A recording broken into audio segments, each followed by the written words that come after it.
सेठा मनोमया मनसाचे पसंगेन भासती वा करोति वा ततोनं सुखमनवेति छायाव अनपायिनी।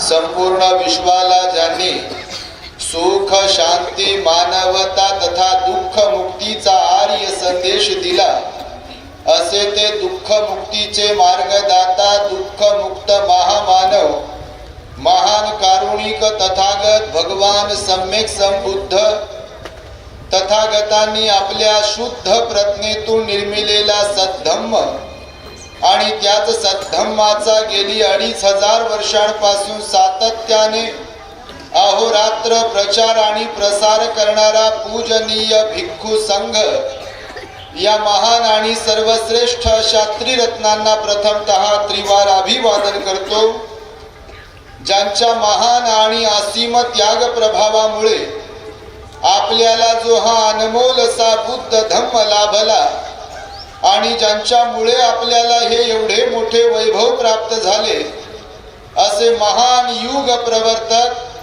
भारतीय राज्यघटनेचे शिल्पकार परमपूज्य बोधिसत्व डॉक्टर बाबासाहेब आंबेडकर या महामानवाच्या महान अशा धम्मक्रांतीमध्ये संपूर्ण जीवनाला समर्पित करून आज या महान मंगलमय दिनी विदर्भ स्तरीय भव्य धम्म परिषद सम्यक बुद्ध विहार व म्युनिसिपल नूतन शाळेचे भव्य प्रांगण प्रबुद्ध नगर हिंगणघाट जिल्हा वर्धा या ठिकाणी भारतीय बौद्ध महासभा हिंगणघाट जिल्हा वर्धा यांच्या द्वारा आयोजित करण्यात आलेली आहे।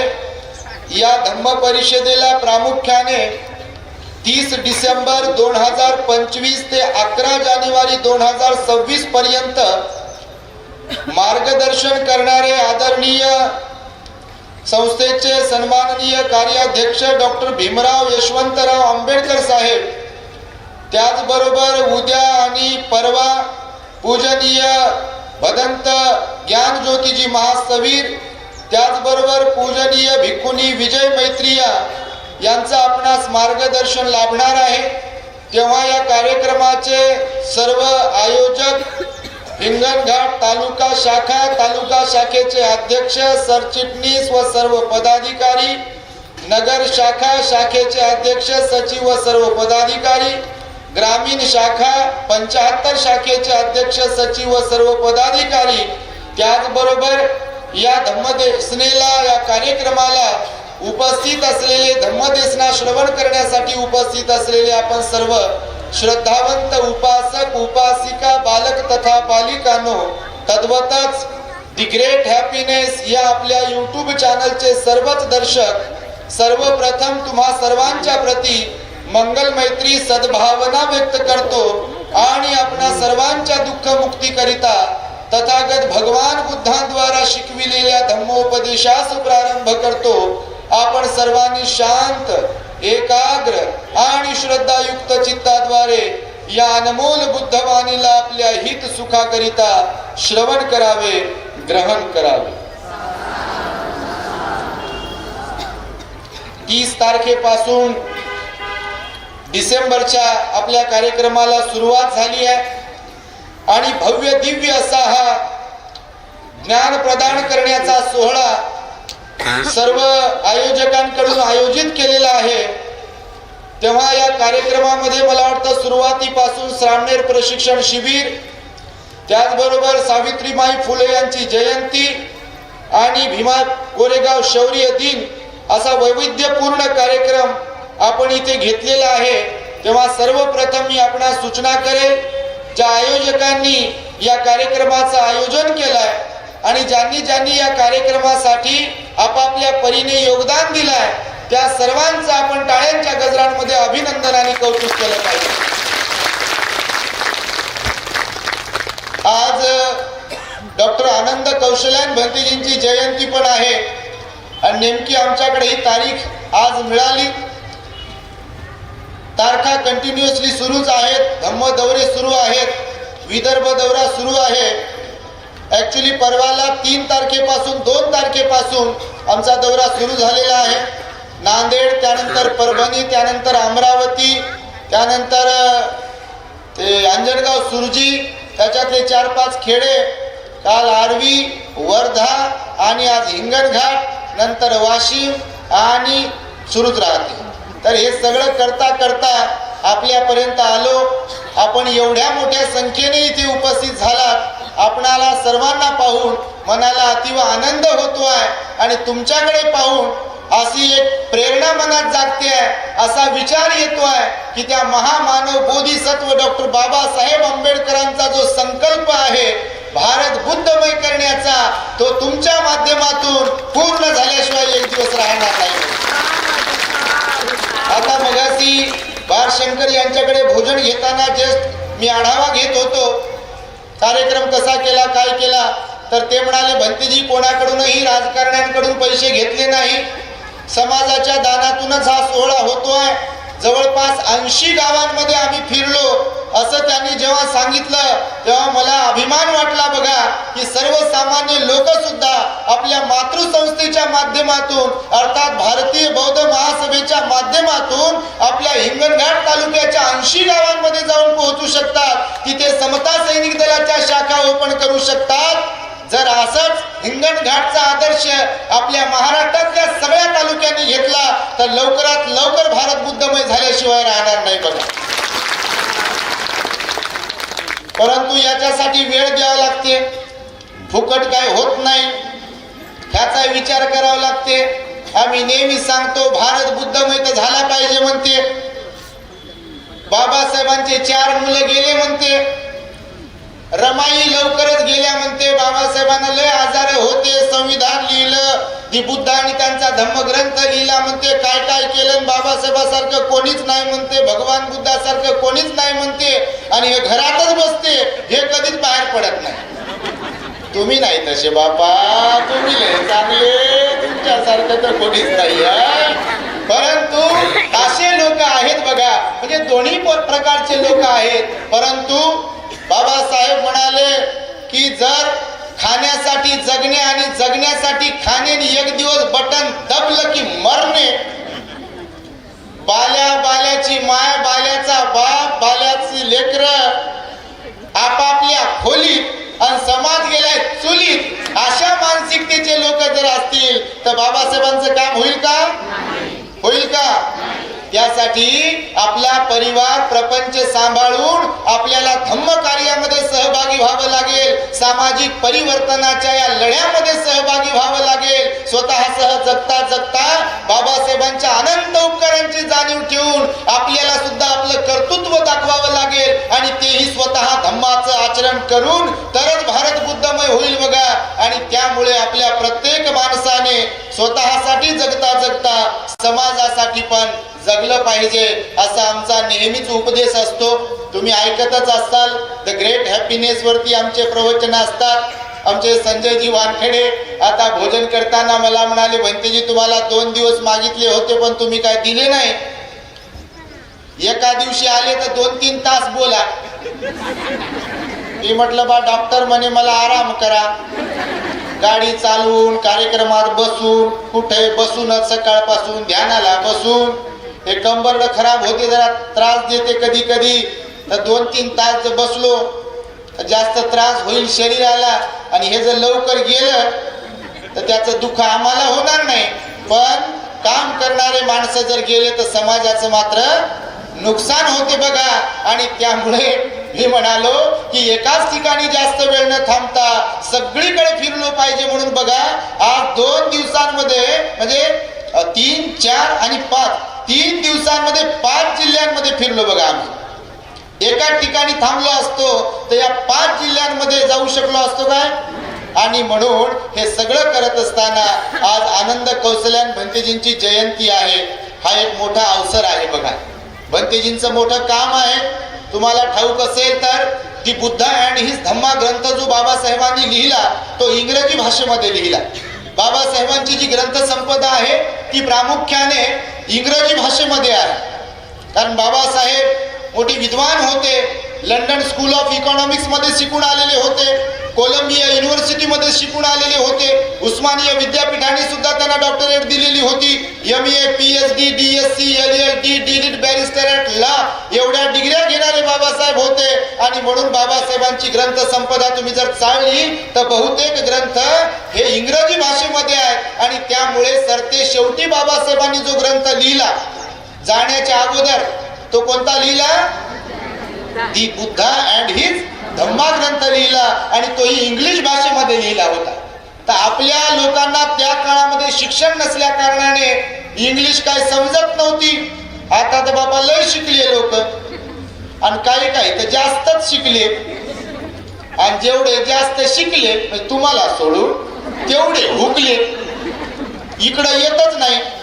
यांनी आता मला एक अनुभव सांगितला. एका ठिकाणी गेलो म्हणे, एका शिक्षकाने सांगितलं म्हणे बाबासाहेब गेले भारतीय बौद्ध महासभा गेली, मला काही त्याने घेणं नाही.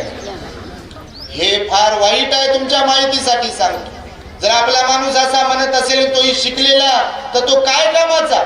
म्हणून बाबासाहेब म्हणाले आग्र्याच्या भाषणामध्ये, मुझे पढे लिखे लोगों ने, म्हणजे जे काम करतात त्यांच्याबद्दल अभिमान आहे. पण जे खरोखरच शिकले सवरलेले लोक आहेत आणि ते घरातच बसत असतील, स्कॉलरशिप घे, शिष्यवृत्ती घे, स्कीम घे, कोणती कोणती आवास योजना घे, सगळं घेन येऊ द्या येऊ द्या येऊ द्याच म्हणते फक्त. आणि जयंती आली कोणी वर्गणी मागायला गेलं पगारच झाला नाही. आता पगार झाला नाही होतच नसेल का पगार? अरे मालामाल केले की नाही बाबासाहेबांनी? भिकारी बने मालामाल ये मेरे भीम का कमाल बनले की नाही? भिकारी मालामाल मालामाल बनले. आम्ही पाहतो लोकांचे घर प्रचंड मोठमोठे बंगले लोकांचे आहेत. आणि त्यामुळे सांगतो यासाठी की त्या डॉक्टर बाबासाहेब आंबेडकरांनी बुद्ध आणि त्यांचा धम्मग्रंथ जो इंग्लिश मध्ये लिहिला त्याचं प्रथमच हिंदीमध्ये भाषांतर ट्रान्सलेशन कोणी केलंय? भदंत डॉक्टर आनंद कौशल्यान भंतीजींनी केलं बघा.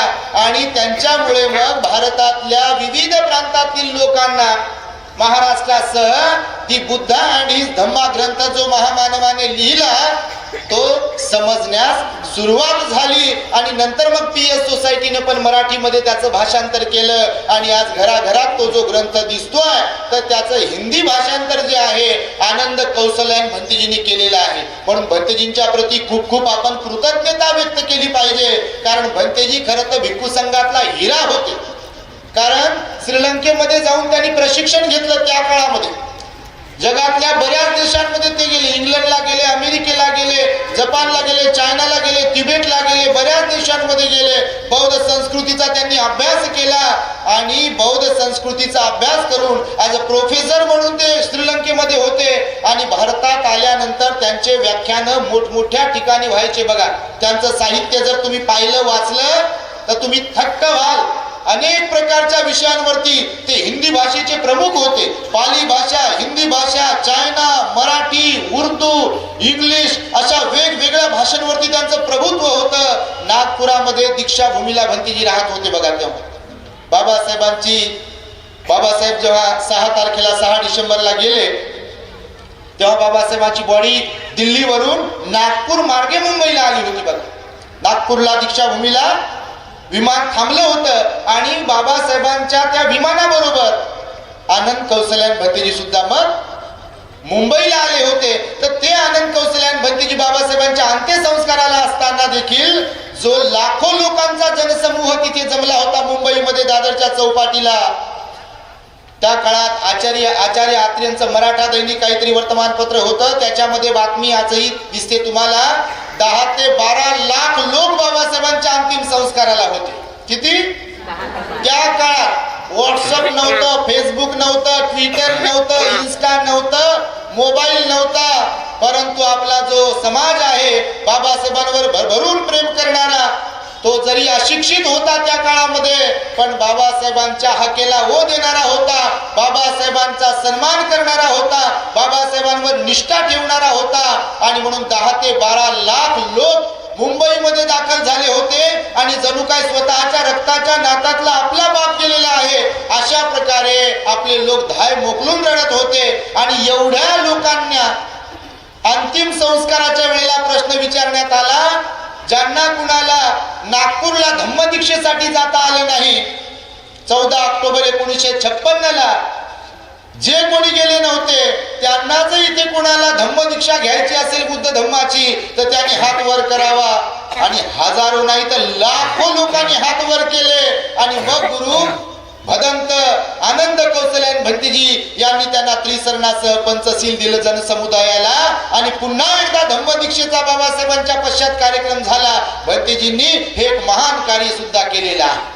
तुम्ही त्यांची पुस्तकं वाचाल तर बाबासाहेब गेल्यानंतर लगेचच यदि बाबा न होते, छोटस पुस्तक आहे बघा. आम्ही जेव्हा दीक्षित झालो तेव्हा मुंबईमधून चैत्यभूमीवरून ते खरेदी केलं होतं बघा. यदि बाबा न होते, तुम्हाला कधी आढळलं कुठे पुस्तक तर ते नक्की वाचून पहा. यदि बाबा न होते हे भदंत आनंद कौशल्यान यांनी लिहिलेलं पुस्तक आहे. म्हणजे त्यांनी त्याच्यामध्ये विवेचन केलंय, विश्लेषण केलंय की जर कधी आपल्या वाट्याला डॉक्टर बाबासाहेब आंबेडकर आलेच नसते तर आपलं काय झालं असतं तुम्ही कल्पनाही करू शकणार नाही.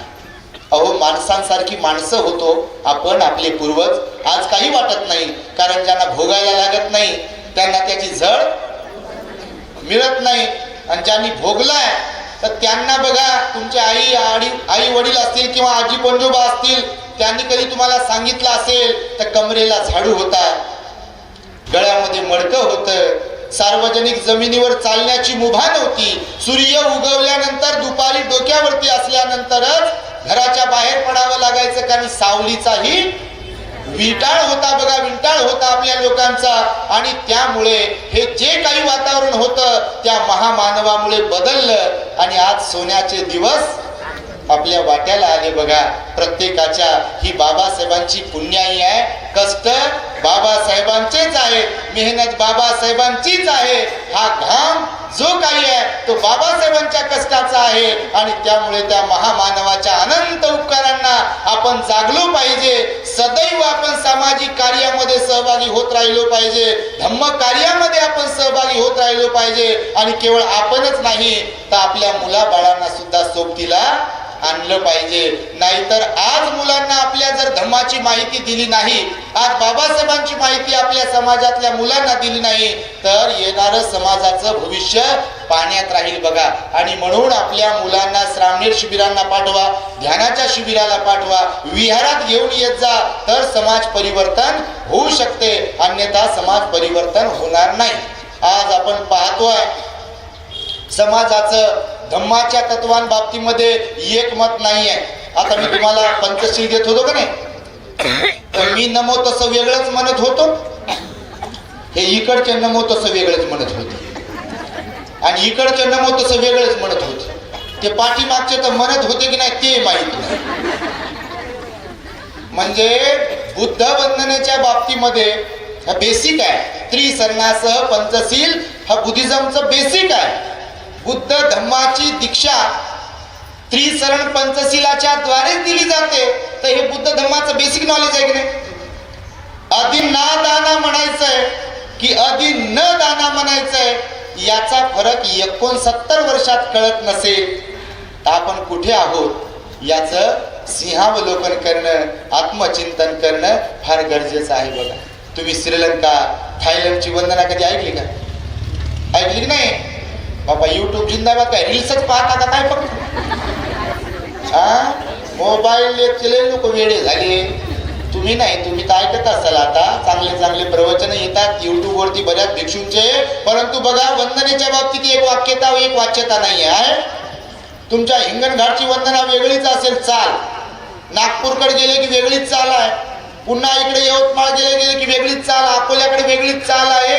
सगळ्या मराठवाड्याची वेगळीच चाल, विदर्भाची वेगळीच चाल, कोकणाची वेगळीच चाल, पश्चिम महाराष्ट्राची वेगळीच चाल. कुठं कुठं तर चालच नाही, त्यांना वंदनाच माहित नाही. त्यांना विहारही माहित नाही आणि त्यांना पंचशीलही माहित नाही. ते दारू पिऊ पिऊ 365 दिवसातून एकदाच बाहेर पडते आणि जोर से बोलो जय भीम, ताकत से बोलो जय भीम, हिम्मत से बोलो जय भीम. इकडून आला जय भीम आणि तिकडून आला जय भीम आणि हे थोड्या वेळानं गायब होते.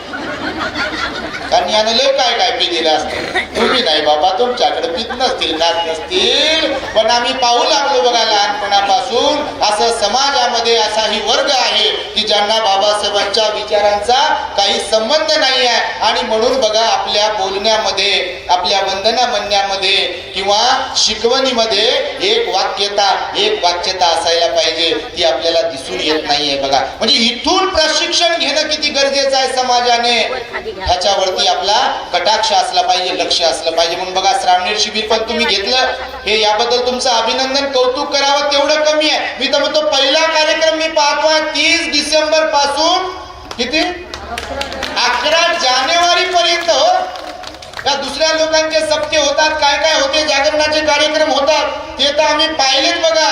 परंतु एवढे दिवस हे म्हणे 25-30 लाख रुपये खर्च कार्यक्रमाचा आहे.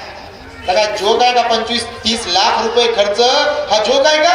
परंतु ज्यांनी 1 रुपयापासून 1 लाखापर्यंत या कार्यक्रमासाठी आपलं सहकार्य दान राशी दिलं, ते महापुण्याची भागीदारी झालेली आहे. तुमच्या माहितीसाठी सांगतो. कारण हा जागर जो आहे हा बुद्धांच्या विचारांचा जागर आहे, हा बाबासाहेबांच्या विचारांचा जागर आहे, हा धम्माचा जागर, हा संघाचा जागर आहे. म्हणून तुम्ही दिलेलं दान हे वाया जाणार नाहीये. परंतु यामध्ये प्रशिक्षण असावं हेही यांनी लक्षात घेतलं आणि श्रावणेर प्रशिक्षण घेतलं यांनी आणि त्यांना प्रशिक्षण दिलं. आमचे एम.बी. सरोदे सर आहे, ते मुंबईहून आले बघा. भारतीय बौद्ध महासभेचे आपले हे जे प्रशिक्षक आहेत यांच्यासाठी एकदा टाळ्या वाजवा तुम्ही.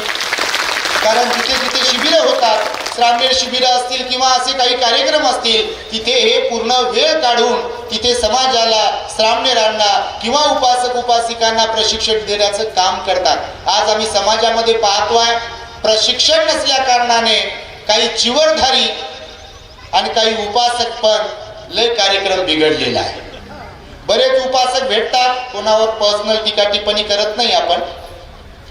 बरेच उपासक कधी कधी भेटतात आणि प्रॉब्लेम सांगतात. बंदीजी म्हणतात आम्ही शिवायला जातो. शिवणं समजते ना? शिवणं समजते ना? कपडे शिवता का नाही? शिवता का नाही? बोलत राहा, झोपू नका. जेवण झोपू तर देतच नाही बाबा. आपल्याला जाडा भरडा आवाज आहे. आमच्या आईने लहानपणी तोंडामध्ये काय म्हणतात कुठली जी पडजिबीला ते दातवण लावू काय केलं काय माहित नाही, लय भांडल्यासारखाच आवाज येते बा. हळू बोलताच येत नाही.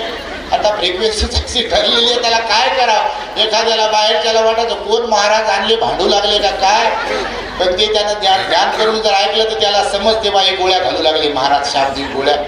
आणि या शाब्दिक गोळ्या फार महत्वाच्या आहेत. जशा डॉक्टरकडे गेल्यावर गोळ्या घेतल्यावर त्या कडूच असतात आणि कडू असतात म्हणून तब्येत बरी होते. तर आज आम्ही पण अभ्यास केला, अनालिसिस करतो समाजाचं की समाजाला काय पाहिजे. भगवान आपले सुपर सायंटिस्ट होते, भगवान आपले डॉक्टर होते आणि डॉक्टरांचा एक गुणधर्म असतो. तुम्ही जेव्हा डॉक्टरांकडे जाता एक पेशंट बनून, तर डॉक्टर म्हणते का या झोपा, दाखवा दंड, दाखवा कंबर आणि घेते इंजेक्शन आणि टोचते जा आता, असं म्हणते. काय करते डॉक्टर? जीभ दाखवा म्हणते, डोळे दाखवा, टेटेस्कोप लावते, इकडं लाव तिकडं लाव, घड्याळाकडे पाय, नसली तरी इकडं पाय. लहान होतो तेव्हा मला वाटायचं बाई इकडं काय पाहते, टेटेस्कोप कानात घातलाय, छातीला लावलाय माझ्या, हे इकडं काय पाहते डॉक्टर. आणि सगळं चेक केल्यावर पुन्हा विचारते काय होते. अरे बाबा मग आतापर्यंत काय केलं. असं होते. हे सांगतो यासाठी की जसं डॉक्टरांचा हा गुणधर्म आहे की पेशंटला अगोदर चेक करते, तपासते आणि नंतर मग त्याला पाहूनच गोळ्या औषध इंजेक्शन देते का नाही. न पाहता न तपासता गोळ्या औषध इंजेक्शन देते काय. भगवंत पण असेच होते. आपले काखेतलं काढलाय, बाजारात मांडलंय, असे उपदेश कोणालाच केले नाही. तुमच्या माहितीसाठी सांगतो. माहिती तुम्हाला, ज्याला अभिधम्म शिकवायचा आहे, ज्याला कर्मठान द्यायचं आहे, त्यालाच कर्मठान दिलं, त्यालाच अभिधम्म शिकवला. ज्यांना दान शिकवायचंय त्यांना दानच शिकवलं, बाकी काही नाही शिकवलं. ज्यांना शील शिकवणं आवश्यक आहे त्यांना शील शिकवलं, बाकीचं काही नाही शिकवलं. ज्यांना ध्यान शिकवणं आवश्यक आहे त्यांना ध्यान शिकवलं, बाकीचं काही नाही शिकवलं. स्टेप बाय स्टेप शिकवणी ही भगवान बुद्धाची शैली होती. तुम्ही जर पहा भगवंताच्या प्रवचनाची एक विशिष्ट शैली होती. दान कथा, सील कथा, असं स्टेप बाय स्टेप घेऊन जायचे भगवान बुद्ध. जसं आपण शाळेत जातो, सुरुवातीला क ख ग घ शिकवतात, ABCD हे शिकवतात आणि नंतर मग काय जे असेल पुढचं शिकवतात. लहान लेकरांना पहिलीला, दुसरीला, तिसरीला MPSCचं शिकवतील का? आणि शिकवल्यावर फायदा होईल का? नाही. तसेच भगवान बुद्ध डॉक्टर होते, अगोदर तपासायचे आणि मगच समोरच्याला काय पाहिजे ते द्यायचे. अंगुलीमालाला चेक केला अगोदर. दी बुद्ध हिज धम्मा ग्रंथामध्ये लिहिले की नाही बाबासाहेबांनी, 999 खून करणारा अंगुलीमाल भगवंताची आणि त्याची भेट होते. तेव्हा त्याला फार जास्त बोलले नाही भगवान बुद्ध, थोडासाच उपदेश केला, कारण तोही ज्ञानीवंत होता. काय तो असल डाकू वगैरे होता काय? तो नव्हता. जरी त्याने 999 खून केले, परंतु त्याला प्रवृत्त कोणी केलं होतं? त्याच्या गुरुने प्रवृत्त केलं होतं. तो स्वतः प्रवृत्त झालेला नव्हता आणि म्हणून भगवान बुद्ध त्याला थोडंसंच बोललेले आहे, जास्त बोललेलं नाही आहे. भगवान त्याला म्हणाले की हे अहिंसका, तुझ्यातलं साधुत्व अजून कायम आहे, ते तू टिकवण्याचा प्रयत्न कर. तोडणं फार सोपं आहे, मारणं फार सोपं आहे, शिवीगाळ करणं फार सोपं आहे, कुणाची निंदा करणं फार सोपं आहे, कुणाला तरी जीवनातून उठवणं फार सोपं आहे, पण माणसं जोडणं हे फार कठीण आहे. आणि ते तुला जमलं तर तू खरा पुरुषार्थी आहे असं मी समजतो. एवढं थोडंसंच बोलले, त्याला समजलं की काय कुछ तो विशेष बात आहे. आणि तो अंगुलीमाल डाकू जो होता त्यानं शस्त्र टाकून दिलं आणि तो भिक्खू बनला. आणि भिक्खू बनल्यानंतर भगवंतानं त्याला कर्मठाण दिलं, तो ध्यानी बनला. ध्यानी बनल्यानंतर ज्यांचे मायबाप, बहीण, भाऊ, मुलं मारले, त्या लोकांनी त्याला मारलं, रक्तबंबाळ केलं. यानं मात्र प्रत्युत्तर दिलं नाही. हा ध्यानातून पुढे पुढे पुढे पुढे गेला आणि एक दिवस तो अर्हत झाला. बघा, कोण? डाकू असलेला अंगुलीमाल अर्हत बनू शकतो, हे भगवंताने करून दाखवलं. आणि जेव्हा त्या अंगुलीमालाचं परिनिर्वाण झालं, तेव्हा भिक्खूंनी भगवंताला विचारलं, भगवान, अंगुलीमालाची गती कोणती झाली? मरणोत्तर, मृत्यू पश्चातची गती. आता कोणी मानते आणि कोणी मानत नाही. याच्यासाठी अभ्यास करावा लागतो. मुद्दाम शिकू लागलो तुम्हाला. अभ्यासाशिवाय बुद्ध धर्मात काही नाही. आणि बुद्ध धर्माचा अभ्यास 2 प्रकारचा आहे. किती? फक्त थिअरी नाही. हे भगवान बुद्ध कपिलवस्तू नगरीमध्ये 7 वर्षानंतर आले आणि नंतर मग तिथे भिक्षा मागू लागले. भिक्षा मागत असताना शुद्धोधन राजाने पाहिले. शुद्धोधन राजाने पाहिल्यानंतर त्यांना दुःख झाले. त्यांनी विनंती केली की तुम्ही माझे पुत्र आहात, तुम्ही भिक्षा मागणं शोभत नाही वगैरे वगैरे. हे झालं थिअरी. समजते का नाही? ऐकायला येतं का नाही? हे झालं थिअरी. हे तुम्हाला कोणाला उठवलं, इथं माईक दिला, सुरू करते ते बोला, नमो तस भगवतो बुद्धं शरणं गच्छामि तिपिसो भगवान वन्न गंध गुणोपेतं आवाज सुतर तर नियमित सुतर काय काय काय काय काय काय सरा सब पाप सलय म्हणते पंचांग प्रणामय करते. हे झालं थिअरी. हे महत्वाचं आहे. पण याच्यापेक्षा महत्वाचं, नतावता धम्मधरो यावता बहुभासती योच अपंपी सुतवानं धम्मं कायेन पස්සती. कुणाचं वचन आहे? भगवंताचं वचन आहे. म्हणतात धम्मपालन गाथेमध्ये म्हणता का नाही? काय म्हटलं याच्यामध्ये? न तावता धम्मधरो यावता बहुभासती. खूप जास्त बोलल्यामुळे, खूप जास्त काही मुखोद्गत पाठ असल्यामुळे कोणी धम्मधर होत नाही. ते कोणी असो, धम्मधर तेच असतात ज्यांच्या काया वाचा मनावर संयम आहे, ज्यांच्यामध्ये शील आहे, ज्यांच्यात सहनशीलता आहे, ज्यांच्यात नैतिकता आहे, सदाचार आहे, जे पंचशील पालन करणारे आहेत, जे अष्टशील पालन करणारे आहेत, जे दशशील पालन करणारे आहेत, जे आर्य सत्यांचं दर्शनाचा प्रयत्न करणारे आहेत, जे आर्य अष्टांगिक मार्गाचा अभ्यास करणारे आहेत, जे 10 पारमितांचा अभ्यास करणारे आहेत, प्रॅक्टिकली ते धम्मधर आहेत. आणि म्हणून भगवंताने प्रशिक्षणाला महत्व दिलेलं आहे. मग ते भिक्षूचं प्रशिक्षण असो की उपासकांचं प्रशिक्षण असो. प्रशिक्षण हे बुद्ध धर्मात फार महत्वाचं आहे बघा. म्हणून श्रामणेर शिबिर इथे घेतलं. परंतु समाजामध्ये प्रशिक्षण नसल्यामुळे कधी कधी आम्ही पाहतो, आता मी जे म्हणालो याच्यापूर्वी, की काही लोक कंप्लेंट करतात कोणीतरी चिवरधारी बरोबर नाही आहे, काही उपासक पण बरोबर नाही आहे, विहार जवळच आहे घराच्या पण जात नाही, किंवा विहारात येण्यावरून भांडण करतात, किंवा काही ठिकाणी तर विहारात जे जातात त्यांना त्रास देतात. तुम्हाला कोणी कधी ऐकलं असेल, तुमच्याकडे होते की नाही माहित नाही, पण लोक सांगतात जेव्हा भंतेजी आम्ही विहारात जातो लोकांमध्ये सुधारणा होऊ लागली, आणि कोणीतरी म्हणते या बायांना काही काम धंदा नाही, म्हणजे यांच्या घरच्यांना लय काम धंदा लावून गेलाय. अशी पण प्रवृत्ती आहे समाजामध्ये. काय म्हणजे आहे का नाही?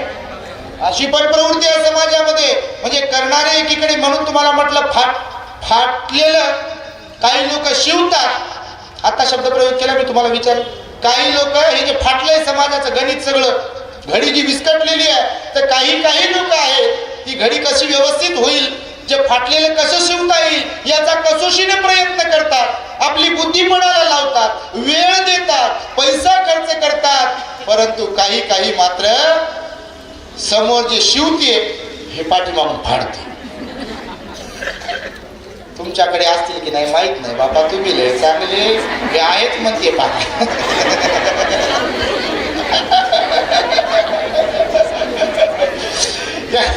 कोणत्याच एरियामध्ये अशा लोकांची कमतरता नाही पहा. कोणत्याच एरियामध्ये पाय खेची. आपल्या भंतीजीनंच एक गोष्ट सांगायची, आपले आनंद कौशल्य आहे, मी नेहमी सांगतो, आपल्या चॅनलवर बऱ्याचदा सांगितलेली आहे, की भारतीय समाज आणि त्यातल्या त्यात आपला समाज, आपला म्हणजे समजतं ना, तुम्ही ना आम्ही, त्यातल्या त्यात आपला समाज एक विशेषता आहे. भंतेजी नेहमी सांगायचे, एका ठिकाणी खेकड्याचं प्रदर्शन भरवलं होतं. तुमच्यापैकी कोणी ऐकलं असेल. खेकडे समजतात का नाही? समजते? इकडे नदी आहे कोणती? आता मग काय पाहायचं काम आहे. तर खेकड्याचं प्रदर्शन भरलं एका ठिकाणी. तर त्या ठिकाणी चायनाचे खेकडे, जपानचे खेकडे, कंबोडियाचे खेकडे, तिबेटचे खेकडे, त्या प्रदर्शन असं मोठं हॉल होता, आणि एक डब्बा पेटी ट्रान्सपरंट ज्यातून दिसतील खेकडे असं ठेवलं बा. खूप मोठे वेगवेगळ्या देशाचे खेकडे ठेवले, आणि त्या सगळ्या खेकड्याच्या त्या भांड्यावर झाकण ठेवलं होतं. भंतेजी सांगायचे, बरं झालं आज आठवलं मला हे पुन्हा एकदा, कारण आपले पूजनीय आनंद कौशल्य भंतेजींनीच हे सांगायचे वारंवार समाजाला, आपल्या उद्देशून समाजाचं चित्र पाहू. कारण डोस दिल्यावर जरा लहानपणी पोलिओची डोस द्यायची पहा. तुम्हाला दिली की नाही माहित नाही, दिलीच असेल. इथं कोणाचे ते बंदान कॉईन लावायचे म्हणून गरम करून, असं काहींचे असं जुन्या माणसांच्या इथं असं ते बंदा का कॉईन काहीतरी गरम करून लावायचे म्हणून, ते असे असतात तितके. तर मग ते डोस बीस देणं महत्वाचं आहे. तर म्हणून खेकड्याचं प्रदर्शन भरवलं बा. भरपूर देशाचे खेकडे होते, सगळ्या देशाच्या खेकड्याच्या भांड्यावर झाकण होतं. भारतीय खेकडे ज्या भांड्यात होते त्याच्यावर झाकण नव्हतं. आता हे तुमच्यासारखे माझ्यासारखे प्रदर्शन भरले म्हणून पाहायला जायचे, पाहायचे, अच्छा चायनीज क्रॅब, अरे बाप, लाल आहे, हिरवा आहे, डोळे बाहेर काढले, एक पाय आहे, दोन पाय आहे, छोटा मोठा, काळा गोरा, काय घ्यायचे, पाहायचे, कौतुक करायचे. सगळे पाहून झाले की शेवटी एक भांडं ठेवलं होतं भारतीय खेकड्यांचं, इंडियन क्रॅब, भारतीय खेकडा. आणि त्याची विशेषता अशी होती की त्या भांड्यावर झाकण नव्हतं. आता प्रदर्शन ज्यांनी भरवलं होतं त्यांनी टेबल लावलेले होते, खिडच्यात टेबल, ते बसलेले होते असे. तर मग ज्यांनी प्रदर्शन पाहिलं ते जाता विचारायचे, हो का हो, हे सगळ्या देशाचे खेकडे आम्ही पाहिले, फार सुंदर वगैरे काय जे असेल ते आहे, त्या भांड्यावर झाकणं ठेवलेली आहे, हे भारतीय खेकडे ज्या भांड्यात ठेवले त्याच्यावर झाकण काऊन नाही ठेवलं? ते प्रत्येकाला सांगायचे. त्याची विशेषता अशी आहे, तर बाहेर देशातले जे खेकडे आहेत ते मोठे हुशार आहेत, ज्ञानीवंत आहेत, ते अनुकरण करतात, अनुसरण करतात. कोणाचं? तर एखादा खेकडा जर वरती चालला बाहेर पडण्यासाठी, वरती चालला तर त्याच्याकडे पाहतात बायानं, उजवा पाय कुठं ठेवलाय, डावा पाय कुठं ठेवला, पुन्हा तिसरा पाय कुठं ठेवला, चौथा पाय कुठं ठेवला, बाहेर कसं पडलं हे पाहते, त्याचं ते दुसरे खेकडे अनुकरण करतात, सगळे खेकडे बाहेर पडतात. म्हणून झाकण ठेवलं. ते म्हणे भारतीय खेकड्याचं काय? ते म्हणे भारतीय खेकड्याची विशेषता अशी आहे की याच्यावर झाकण ठेवण्याची काही गरज नाही. ते म्हणे का बरं? ते म्हणे एक जर वरती निघायचा प्रयत्न केला एखाद्याने,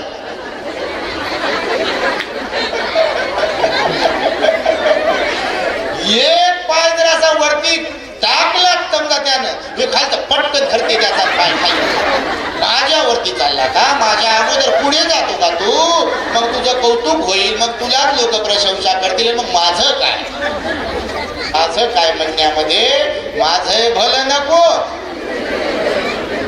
तुम्ही नाही असे बाबा पाय ओढणारे, तुमच्याकडे कोणी नसेल, पण अशी परिस्थिती मात्र जवळपास सगळीकडे होच म्हणता बाबा. तुम्ही कुठं मंगळावरून आले? परिस्थिती अशीच आहे जवळपास. बघा, कोणतंही क्षेत्र, धार्मिक क्षेत्र सुटलं नाही याला अपवाद म्हणून, सामाजिक क्षेत्र सुटलं नाही याला अपवाद म्हणून, आणि राजकीय क्षेत्राबद्दल तर बोलायलाच नाही. एक ना धड पाठ झालं. तुम्ही घराभर चिंध्या, घराघरात राष्ट्रीय अध्यक्ष आपल्या जयंतीला बाहेर पडते, पहा म्हणते आमचा समाज किती आहे. 6 डिसेंबरला चैत्यभूमीला जाते मुंबईला, लाखो लोक. आता ते भीमा कोरेगाव शौर्य दिन झाला, लाखो लोक. विजयादशमीला नागपूरला लाखो लोक. आणि निवडणूक आली,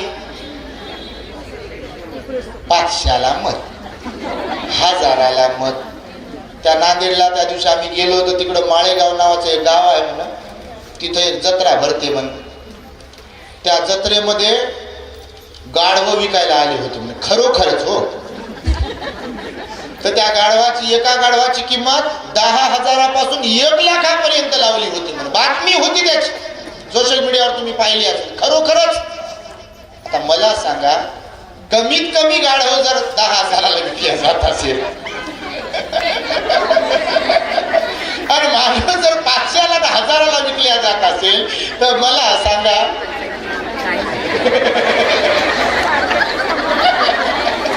मी बाय असंच बोलत नाही, तुमच्या माहितीसाठी सांगतो. तुम्ही धम्मपद जर वाचलं, आपल्या चॅनलवर आहे, अनेक धम्मपदाचं विश्लेषण केलेलं आहे आपण. उदाहरण भगवंतानेच दिलेलं. भगवंत एका गाथेमध्ये म्हणाले, काही काही मनुष्याची प्रवृत्ती डुकरासारखी पण असते. तुम्ही म्हणाल भंतेजी काय म्हणता, तुम्ही अभ्यास तर करा बुद्ध धम्माचा. असंच ऐकणं वेगळं आणि ऍक्च्युअल मध्ये अभ्यास करणं वेगळं आहे. आणि त्यामुळे तुम्हाला सांगतो की समाजाची जी परिस्थिती आहे, समाजाला प्रशिक्षण देणं फार जरुरी आहे. बघा, कोणी श्रामणेर बनवत असेल, कोणी एखादी भिक्षू, तर त्यांनी त्या श्रामणेराला पूर्ण प्रशिक्षण देईपर्यंत, त्याची उपसंपदा होईपर्यंत आपल्या जवळ ठेवलं पाहिजे, त्यांना बाहेर नाही सोडलं पाहिजे. माहिती आहे तुम्हाला, गणित बिघडते. कारण अर्धवट ज्ञान असलेले लोक आपल्या समाजामध्ये कमी नाही आहेत. बघा, आहेत अर्धवट ज्ञान. एखादं पुस्तक वाचायचं आणि सांगायचं पुनर्जन्माबद्दल, पुनर्भवाबद्दल, आत्म्याबद्दल, मरणोत्तर गतीबद्दल आपल्या लोकांमध्ये एकमत नाही आहे का? ती तर फार सिरियस गोष्ट झाली हो. आणि ते बी एखादं म्हणते एकच अँगल धरून चालणारा, असं घोड्याला झापडी लावली असते ना. मिथ्या दृष्टी आणि सम्यक दृष्टी अशा 2 दृष्टी शिकवल्या भगवंताने. किती? कोणकोणत्या? मिथ्या दृष्टी आणि सम्यक दृष्टी. भगवंतानं सम्यक दृष्टीला महत्व दिलेलं आहे. पण भगवान म्हणाले, या जगतामध्ये दोन्ही प्रकारचे लोक आहेत. सदा सर्व काळ, भूतकाळातही, वर्तमानातही आणि भविष्यातही सदा सर्व काळ हे 2 प्रकारचे लोक असतात. हे 2 प्रकारचे प्रवाह चालतात. एक प्रवाह चालत असतो या जगतामध्ये मिथ्या दृष्टीवाल्यांचा. खऱ्याला खोटं म्हणणारे किंवा त्याला खोटं म्हणून सिद्ध करणारी मानसिकता, प्रवृत्ती असणारे जे लोक असतात ते मिथ्या दृष्टीवाले असतात. दानाचं फळ नाही म्हणते, शीलपालनाचं फळ नाही म्हणते, ध्यानाचं फळ नाही म्हणते, विहारात गेल्यावर काही भेटत नाही म्हणते, बाबासाहेबांनी कुठं पंचांग प्रणाम केला काय म्हणते, बाबासाहेबांनी कुठं ध्यान केलं का म्हणते, बाबासाहेबांनी कुठं मेणबत्ती वाहिली का म्हणते, लावली का म्हणते, बाबासाहेबांनी कुठं फुलं, बाबासाहेबाला पुढं करते पाहिजे. हे नाचता येईना अंगण वाकडं राहते याचं, याला विहारात जाऊ वाटत नाही आणि हे म्हणते विहारात जाऊन काय फरक पडते. असे लोक आहेत आपल्यामध्ये, नाही म्हणू शकत नाही तुम्ही बिलकुल. म्हणून तर बघा विहार आहेत काही काही ठिकाणी, पण ओस पडलेली आहेत. माहिती तुम्हाला, ओस पडलेले मोठमोठे विहार आहेत, पण विहारात कोणी जात नाही बघा. फार मोजकेच लोक बिचारे असतात, तेच जातात, तेच वंदना घेतात, तेच ध्यान करतात, तेच भिक्षू संघाला भोजन वगैरे दान देतात, तेच कार्यक्रमांमध्ये सहभागी होतात. परंतु हे जर असं असेल तर समाजाला प्रशिक्षणाची गरज आहे. आणि म्हणून तुम्ही हे जे काही हा सत्संगच आहे, खरं तर शब्द आपलाच आहे, हा सत्संग आहे. चांगल्या लोकांचा संग करून भगवंताने सांगितलं असेवनाच बालानं पंडितानंच सेवना पूजाच पूजनीयानं येतं मंगलमुत्तमं. असेवनाच बालानं, मूर्खांची संगती धरू नका, करू नका. संगत कोणाची आहे हे फार महत्वाचं आहे. संगत खूप महत्वाची असते जीवनामध्ये. तुम्ही चांगल्यांच्या सहवासात संगतीमध्ये राहिलात, धार्मिक लोकांच्या संगतीमध्ये सहवासात राहिलात, दान देणारे, शील पालन करणारे, ध्यान करणाऱ्यांच्या संगतीमध्ये सहवासात राहिलात, तर तुम्हाला त्यांचे गुण चिपकतील. चिपकतील की नाही? बिलकुल चिपकतील. फक्त देवदत्ताची प्रवृत्ती नसली पाहिजे, किंवा भाजीतल्या पळीची प्रवृत्ती नसली पाहिजे. कारण देवदत्त घरचा माणूस होता का नाही? लांबचा होता का? घरचा माणूस होता. सोबत लहानाचा मोठा झाला, बुद्धत्व पाहिलं, भिक्षुही झाला, पण शेवटपर्यंत भगवंताचा त्यानं द्वेष आणि द्वेषच केला बघा. मारण्याचा प्रयत्न केला, लांछन लावण्याचा प्रयत्न केला भगवंताला, आणि मरणांतिक वेदना भोगल्या त्यानं, नरक यातना जिवंतपणामध्ये. आणि शेवटी त्याला पश्चाताप झाला, पण तेव्हा वेळ निघून गेलेली होती. आणि तो म्हणाला मनोमन आपल्या शिष्यांना की गड्यांनो, माझं चुकलं, भगवान श्रेष्ठच आहेत. भगवंतानं कधी माझ्याबद्दल ब्र काढलं नाही, भगवंतानं माझ्याबद्दल कोणाकडे काही बोलले नाही, मला स्वतःला टोकलं नाही. भगवान श्रेष्ठ आहेत, मीच चुकलो, फार त्रास दिला त्या भगवंताला मी. एकदा माफी मागायची आहे भगवंताला. ओकास वंदा मी बनते द्वारत येन कत्तन सबंग अपराधं खम तुम्हे बनते. म्हणून एकदा मला भगवंताकडे घेऊन चला. आणि श्रावस्तीला आपल्या शिष्यासह निघाला होता तो. पण भगवंतानं आपल्या बोधी ज्ञानानं दिव्य दृष्टीने पाहिलं आणि भिक्खूंना सांगितलं की बघा त्याला पश्चाताप होतोय, देवदत्त येतोय खरा, पण तो गरु कर्म केलेला व्यक्ती आहे, तो भगवंताचं दर्शन घेऊ शकणार नाही. आणि तो घेऊ शकला नाही बघा, खरोखर तुमच्या माहितीसाठी सांगतो. आणि म्हणून धम्माचं प्रशिक्षण समाजातल्या लोकांना दिल्या गेलं पाहिजे, तरच एक वाक्यता, एक वाच्यता समाजामध्ये निर्माण होईल. नाही तर खरोखरच एक ना धड भाराभर चिंध्या होतील. कोणी कोणाचं ऐकायला तयार नाही बघा. आज परिस्थिती अशी आहे. ऐकतात लोक, मोजके जर लोक सोडले, तुमच्यासारखे धार्मिक श्रद्धावंत लोक जर सोडले, जे सिलवान लोक आहेत, ध्यानी लोक आहेत, ते जर सोडले, तर समाजामध्ये असा वर्ग जास्त आहे की ज्यांना याच्याशी काही देणं घेणं नाही. मी तर म्हणतो बाबा, हिंगण घाटातही असे लोक असतील जे या गावचेच नाहीत. त्यांना काहीच माहित नाही तो काय मांडव कशाला टाकलाय, एवढा मोठा स्टेज कशासाठी आहे, हे भोंगे माईक कशासाठी लावलंय, हे भंतेजींना कशासाठी बोलवलंय, श्रावणी शिबिर कशासाठी घेतलंय, हे बिचारे आपले सगळे संयोजक एवढ्या खेड्यापाड्यात कशाला फिरले वर्षभर, याच्याशी त्यांना काही एक देणं घेणं नाही. असाही वर्ग आहे. आणि म्हणून भगवंताच्या काळामध्ये बघा, एका राजाने एक फार सुंदर असा, म्हणजे दृष्टांतच आहे तो, 2-3 दृष्टांत सांगतोच मी तुम्हाला आज. आणि 3 तास बोला म्हटले, पण मी 3 तास काही बोलत नाही, पण बोलतो बा. आलो तर फार खरंच आनंद झाला तुम्हाला पाहून. तर एक मत नाही धम्माच्या तत्वांबद्दल. तर एक राजा होता, त्या राजाला अशी इच्छा झाली की माझ्या नगरामध्ये अंध लोकांची संख्या पण आहे, एकदा त्यांची परीक्षा घेऊ त्यांच्या ज्ञानाची, की अंध लोकांना ज्ञान किती आहे. अज्ञानाच्या अंधकारात असलेली लोक अंधच असतात, तुमच्या माहितीसाठी सांगतो. भगवंताचं वचन आहे. अज्ञानाचा अंधकार, त्या अंधारात पडलेले काही लोक अंधकारात असतात. तर मग राजाने अंध लोकांची परीक्षा घ्यायचं ठरवलं आणि आपल्या नगरातल्या अंध लोकांना सगळ्यांना बोलविण्यास सांगितलं. आणि एका मोठ्या जागेमध्ये एक हत्ती उभा केला, पाळलेला. तुम्ही ऐकलं असेल.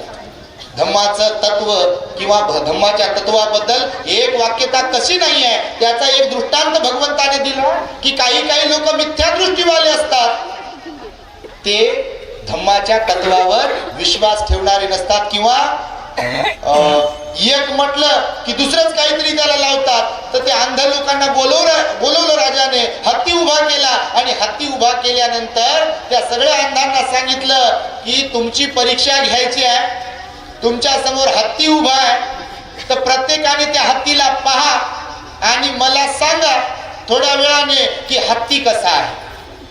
आज बघा बुद्ध धम्माची व्याख्या करताना काही लोक आम्ही पाहतो, भगवान बुद्धाची व्याख्या करताना काही लोक आम्ही पाहतो, डॉक्टर बाबासाहेब आंबेडकरांची व्याख्या करताना काही लोक आम्ही पाहतो.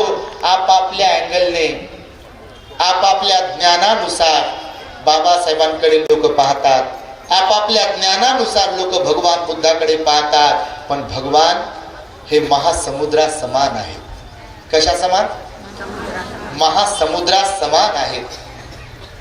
कारण यं किंची रतनं लोके विच्यति विविधा पुतु रतनं बुद्ध समं नत्थी रतनं धम्म समं नत्थी आणि रतनं संघ समं नत्थी. नत्थी म्हणजे नाही, म्हणजे बुद्ध रत्ना समान सारखं, धम्म रत्ना सारखं समान आणि संघ रत्ना सारखं समान. या जगात चौथं कोणतंही रत्न नाही हे तुम्ही वंदनीत म्हणत असता.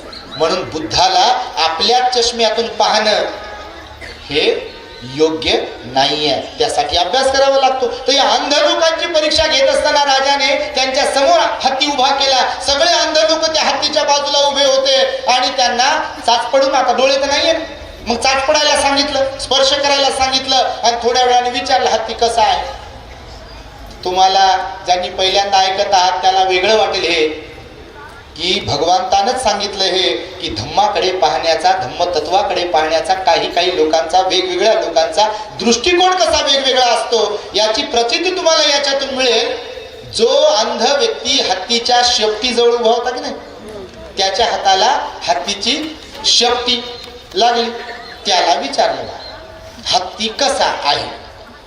त्याच्या हाताला शेपटी लागली होती, ते म्हणे महाराज हत्ती झाडू सारखा असतो. त्याच्या हाताला शेपटी लागली होती. महाराज हसू लागला, हत्ती झाडू सारखा कुठं असते काय? असते काय? दुसऱ्याला विचारलं, जो हत्तीच्या पायाजवळ उभा होता, त्यानं पायाला स्पर्श केला होता, त्याला विचारलं हत्ती कसा असतो. तो म्हणाला हत्ती खांबासारखा असतो. कारण हत्तीचा पाय यानं धरला हातात आणि याला वाटलं हत्ती खांबासारखा. ज्याचा हात पोटाला लागला होता हत्तीच्या, त्याला विचारलं हत्ती कसा असतो. ते म्हणे हत्ती धान्याच्या कोठारासारखा असतो, कणगीसारखा. मोठ्याच्या मोठं पोट हत्तीचं, तर हत्ती कोठारासारखा असतो धान्याच्या. एकाच्या हाताला सोंड लागली हत्तीची, त्याला विचारलं हत्ती कसा, तर ते म्हणे नळकांडीसारखा हत्ती असतो. तुमच्याकडे काय शब्द आहे त्या? हा नाही, ते सूप कानावर गेलं हो. सोंडीची गोष्ट नळकांडच म्हणता तुम्ही, कुठं दुसऱ्या ग्राहून आले. नळकांडी सारखं ते पोकळ आहे ना आतून सोंड आणि असं गोला कराय, तर ते म्हणे नळकांडी सारखं आहे म्हणे एकदम. राजा खतखत हसत होता. त्यानंतर कान ज्याच्या हाताला लागले त्याला विचारलं हत्ती कसा, ते म्हणे सुपासारखा आहे म्हणे. राजा मोठमोठ्याने हसत होता. भगवंतानेच सांगितली ही कथा की अंध लोकांच्या समोर हत्ती उभा केला आणि त्यांना विचारणा करण्यात आली की हत्ती कसा, तर त्यांनी आपापल्या परीनं हत्तीचं परीक्षण करून हत्ती असा म्हणून सांगितलं. या जगतामध्ये सुद्धा धम्माकडे पाहणारे लोक, बाबासाहेबांकडे पाहणारे लोक सुद्धा अशाच गुणवत्तेचे आहेत. म्हणून कोणाला काय तर कोणाला काय.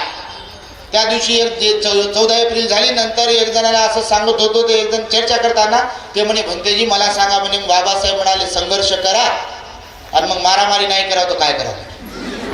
बाप्पा आता कोणत्या शाळेत शिकला तू, तुलाच माहित. म्हटलं बा हे संघर्षाचं यानं अर्थ काढलाय मारामारी करणं. बाबासाहेब म्हणाले तुमच्या मानवी हक्कांबद्दल अधिकारांबद्दल संघर्ष करा, पण मारामारी करून संघर्ष करा म्हणाले काय? शिवीगाळ करून संघर्ष करा म्हणाले काय? धमक्या देऊन संघर्ष करा म्हणाले काय? अहो, आपला महामानव डॉक्टर बाबासाहेब आंबेडकर महाड चौदार तळ्याचा सत्याग्रह करत असताना तिथल्या तथाकथित लोकांनी एकीकडे सभा सुरू होती आणि जिथे स्वयंपाक सुरू होता त्या स्वयंपाकामध्ये माती कालवली होती. तुमच्या माहितीसाठी सांग, हजारो लोक आले होते सत्याग्रहासाठी. त्या स्वयंपाकामध्ये माती कालवली. तर आपले जे पैलवान लोक होते, बाबासाहेबांचे बॉडीगार्ड लोक होते, तेव्हा अंगरक्षक लोक होते, ते बाबासाहेबांकडे आले. बाबासाहेबांना म्हणाले, बाबासाहेब तुम्ही फक्त हो म्हणा, नाही रक्ताचा पाठ इथे वाहायला घातला तर आमचं नाव बदलून ठेवा. काय म्हणाले असतील बाबासाहेब? हा, जशास तसा बदला घ्या म्हणाले का बाबासाहेब? भीमा कोरेगाव त्या काळची गरज होती, तेव्हा तलवारीला परवानगी होती.